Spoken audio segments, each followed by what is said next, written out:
5ই August ছাত্র জনতার গণঅভ্যুত্থানের পরে তারা প্রকাশ্যে রাজনীতি করে আত্মপ্রকাশ ঘটেছে, কিন্তু গতকাল তাদের যে একটি অত্যন্ত যে কাউন্সিল হয়েছিল সেটি একটি পাতানো এবং নাটকপূর্ণ কাউন্সিল।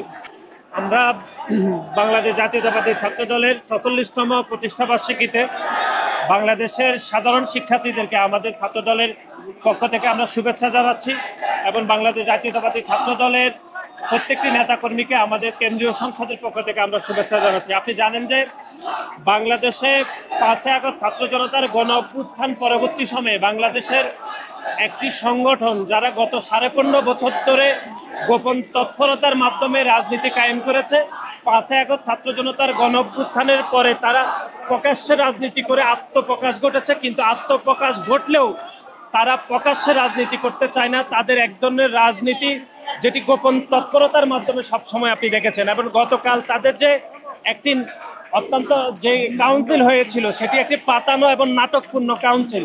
কারণ আপনারা দেখেছেন কারা নেতৃত্বে যাবে সেটি পূর্ব নির্ধারিত, এবং আমাদের একজন ছাত্রদলের কর্মী হাবিবুর রহমান, যেটি ঢাকা বিশ্ববিদ্যালয় আমাদের ছাত্রদলের নেতা, তিনি আগেই এটি পূর্ব অনুমান করেছেন সামাজিক যোগাযোগ মাধ্যমে যে কারা নেতৃত্বে আসবেন, ঠিক সেরকম নেতৃত্ব আসলে আসা হয়েছে। সুতরাং গত 15.5 বছর ধরে তো একটি প্যাসিবাদ ছিল, কিন্তু এখন তো আর কোনো প্যাসিবাদ নাই।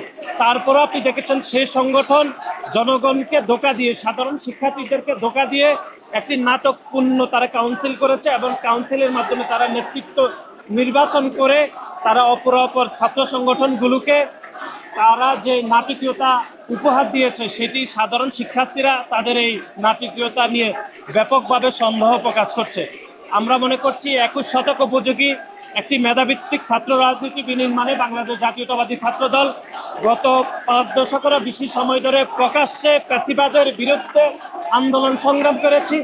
আমরা মনে করি ভবিষ্যতেও যদি বাংলাদেশের ভোটের অধিকার প্রতিষ্ঠা করতে হয়, বাংলাদেশ জাতীয়তাবাদী ছাত্র দল বাংলাদেশের সাধারণ শিক্ষার্থীদেরকে নিয়ে প্রকাশ্যে আন্দোলন সংগ্রাম করবে, গোপনে কোনো আন্দোলন সংগ্রাম করবে না। আমরা এই নিশ্চয়তা আপনাদেরকে দিচ্ছি।